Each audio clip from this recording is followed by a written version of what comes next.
अखिल भूमंडलीय सर्व शिरोमणि मुनि समाज के संस्थापक आदि मुनीश्वर योगेश्वर सदगुरुदेव शिव मुनि महाराज की जय।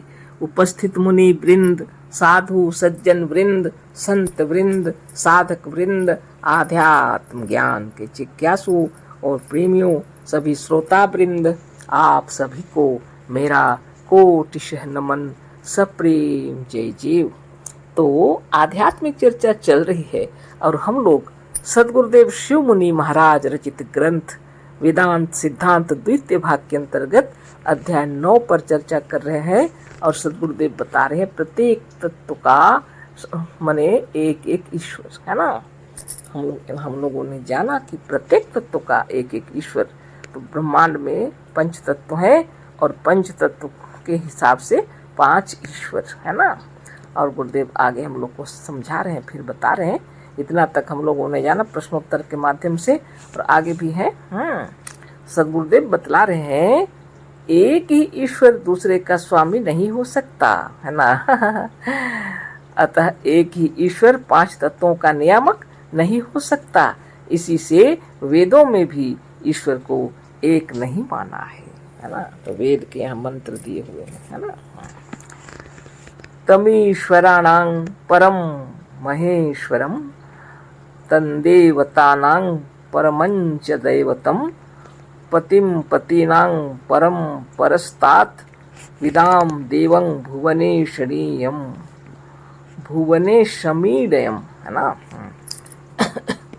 अर्थ, जो ईश्वरों में भी सबसे बड़ा महेश्वर है। ईश्वर तो है ही, इस ईश्वरों में भी जो सबसे बड़ा है महेश्वर, ईश्वर का ईश्वर है ना, सबसे बड़ा महेश्वर है ना। महान ईश्वर है ना। तो गुरुदेव बता रहे हैं जो ईश्वरों में भी सबसे बड़ा महेश्वर है, जो देवताओं में सबसे बड़ा देवता है, जो मालिकों में सबसे बड़ा मालिक है, उस भुवन के स्वामी महादेव महेश्वर को हम जानते हैं। इसमें ईश्वराणाम यह पद बहुवचन में, अतः ईश्वर वेद से भी एक नहीं सिद्ध होता। बहुत सुंदर सदगुरुदेव समझा रहे हैं है ना। वेद मंत्रों को यहाँ उद्धृत करके बतलाए। जो ईश्वरों में भी सबसे बड़ा महेश्वर है, जो देवताओं में सबसे बड़ा देवता है, जो मालिकों में सबसे बड़ा मालिक है, उस भुवन के स्वामी महादेव महेश्वर को हम जानते हैं। इसमें ईश्वराणाम यह पद बहुवचन है, अतः ईश्वर वेद से भी एक नहीं सिद्ध होता। यानी वेद भी ईश्वर को एक नहीं 5 मानते हैं। इसलिए वह 5 हैं यह सिद्ध हुआ। हम पूछते हैं यदि वह 5 हों तो आप लोगों की क्या हानि है। सदगुरुदेव शिव मुनि महाराज की जय। सदगुरुदेव कह रहे हैं यदि ईश्वर 5 हो तो आप लोगों की क्या हानि है। प्रश्नकर्ता क्या करें, हमारी हानि कुछ नहीं, परंतु जैसे 2-4 मनुष्य जहाँ रहते हैं वहाँ कभी कभी झगड़ा झंझट भी हुआ करता है। उसी प्रकार यदि हम ईश्वर को 5 मान लें तो उनमें आपस में झगड़ा झंझट का डर है वा नहीं।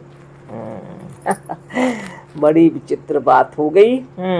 प्रश्नकर्ता कह रहे हैं हमारी कोई हानि नहीं है, लेकिन हम लोग सोच रहे हैं जहाँ 2-4 व्यक्ति 2-4 मनुष्य इकट्ठे होते हैं झगड़ा झंझट भी हुआ करता है। कहीं ऐसा ना हो कि 5 ईश्वर हैं जब, तो वो आपस में झगड़ा झंझट का डर है वा नहीं। इस तरह की बात चल रही है। उत्तर दे रहे हैं हम इसके प्रथम ही कह चुके हैं कि ईश्वर उसे कहते हैं जो माया को वश में किए हो। कितनी महत्व की बात है, बहुत ही महत्वपूर्ण बात है। ईश्वर उसे कहते हैं, गुरुदेव कह रहे हैं, जिसने माया को अपने वश में किया हुआ। अतः वो माया जिसके वश में है उसका किसी के साथ झगड़ा झंझट होना असंभव है ना। माया जिसके अधिकार में है, माया जिसके वशीभूत है, उसके हृदय में झगड़ा झंझट कैसे उत्पन्न होगा। वह तो उसके अधिकार के अंदर है। गुरुदेव बतला रहे हैं असंभव है बोले लड़ाई झगड़ा। झगड़ा होता है भूल से, माया से, अज्ञानता से मनुष्यों में झगड़ा होता है। यह इसलिए कि वे माया के वश में है, उनके वश में माया नहीं है ना। लड़ाई झगड़ा का कारण है अज्ञानता, भूल है ना। और मनुष्यों में झगड़ा होता है इसलिए होता है कि वे माया के वश में है, उनके वश में माया नहीं, वो अज्ञानता के वश में है। इतने मनुष्य हैं अज्ञानता के वश में है, उनके वश में अज्ञानता नहीं है ना। वो अज्ञानता के वश में ही डूबे हुए हैं, उनके वश में अज्ञानता नहीं। ये सब ईश्वर अपने अपने अधिकार पर स्थित रहते हैं, इनमें कभी झगड़ा झंझट नहीं होता। और ये जो ईश्वर हैं ये अपने अपने अधिकार पर स्थित रहते हैं, इनमें कभी झगड़ा झंझट नहीं होता। अपने अधिकार पर जो स्थित रहेंगे झगड़ा क्यों करेंगे। आपने कभी सूर्य चंद्रमा को लड़ते हुए देखा है? वाह, सद्गुरुदेव कह रहे हैं आपने कभी सूर्य और चंद्रमा को लड़ते हुए देखा है? आपने कभी देखा है कि सूर्य चंद्रमा को हटाकर उनसे लड़कर रात्रि को अपना अधिकार जमा लिए हों? कभी नहीं है ना। ये सब अपने अपने अधिकार पर स्थित हैं, इनमें कभी झगड़ा नहीं होता। ना सुंदर उदाहरण दिए हैं गुरुदेव। कह रहे हैं आपने क्या कभी देखा है सूर्य और चंद्रमा को आपस में लड़ते हुए? क्या आपने कभी देखा है कि सूर्य ने चंद्रमा को हटा दिया और रात्रि में वो अपना अधिकार जमा लिए हों? ऐसा कभी नहीं हो सकता। कैसे होगा? जहाँ सूर्य होंगे वहाँ अंधेरा कैसे हो सकता है? वह रात्रि कैसे होगी? वाह, धन्य धन्य सद्गुरुदेव शिवमुनि महाराज की जय। ये सब अपने अपने अधिकार पर स्थित हैं, इनमें कभी झगड़ा नहीं होता। तो प्रश्न का उत्तर दे दिए गुरुदेव कि 5 ईश्वर हैं, ये अपने अपने अधिकार में स्थित रहते हैं, ये आपस में कभी लड़ाई झगड़ा इनका होगा ही नहीं, क्योंकि अपने अपने अधिकार में है और माया को अपने वश में किए हुए हैं। और ये माया के वश में नहीं है ना। अज्ञानता इनके वश में है, ये अज्ञानता के वश में नहीं है। सारे भ्रम जो कुछ है सब इनके अधिकार में है, इनके वश में है ना। बहुत सुंदर बात। आगे फिर प्रश्न क्या है देखते हैं। प्रश्न, आपके इन 5 ईश्वरों में एक ईश्वर का नाम स्त्रीलिंग विदित होता है, यह क्यों? प्रश्न पूछ रहे हैं आपके इन 5 ईश्वरों में एक ईश्वर का नाम स्त्रीलिंग विदित होता है, यह क्यों? इसलिए 5 ईश्वरों के नाम में एक स्त्री का नाम मालूम पड़ता है, स्त्रीलिंग जैसा मालूम पड़ता है, ऐसा क्यों है? उत्तर, ऐसा होना तो आवश्यक था ना। उत्तर दिए हैं गुरुदेव, ऐसा होना तो आवश्यक था क्योंकि इन 5 तत्वों में भी एक तत्व स्त्री है। क्योंकि इन 5 तत्वों में भी एक तत्व स्त्री है, उसका नाम है पृथ्वी, है ना। इन 5 तत्वों में एक तत्व स्त्री है और उसका नाम है पृथ्वी। इसके सिवाय इन तत्वों में दूसरा कोई तत्व स्त्रीलिंग नहीं, है ना।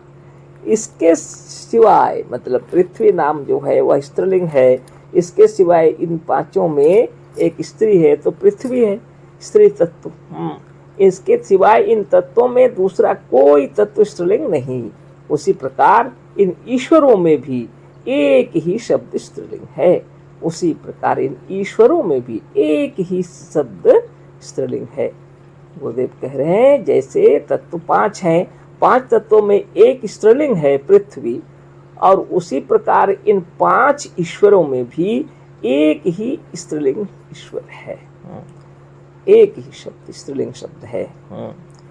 इसी से सिद्ध होता है कि इन ईश्वरों का संबंध 5 तत्वों के साथ है और कि तत्व 5 हैं। तो इस तरह से हम लोग को मालूम पड़ता है। कहने का तात्पर्य है कि 5 ही तत्व हैं और 5 ईश्वर हैं, यह अखंड सिद्ध होता है। इति श्री शिव कुमार शास्त्री कृते वेदांत सिद्धांते 9वां अध्याय।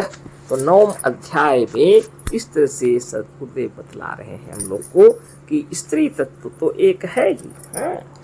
तो भगवान ईश्वर जितने 5 हैं इनमें भी एक तत्व स्त्री लिंग ही है, और बाकी जो है वह पुल्लिंग नहीं है ना। तो जैसे विष्णु, सूर्य, गणेश, देवी और महेश्वर है ना, इसमें देवी जो है पृथ्वी को कहा गया है। और इसमें जितने ईश्वर हैं इसमें 5 हैं और 5 में से एक है स्त्रीलिंग देवी।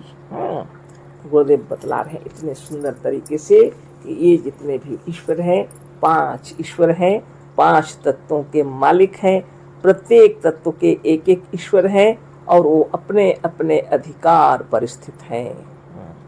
वो किसी से झगड़ा नहीं करते, ना तो किसी का अधिकार को लेते हैं। वो दूसरे का अधिकार का कार्य कर ही नहीं सकेंगे, है ना।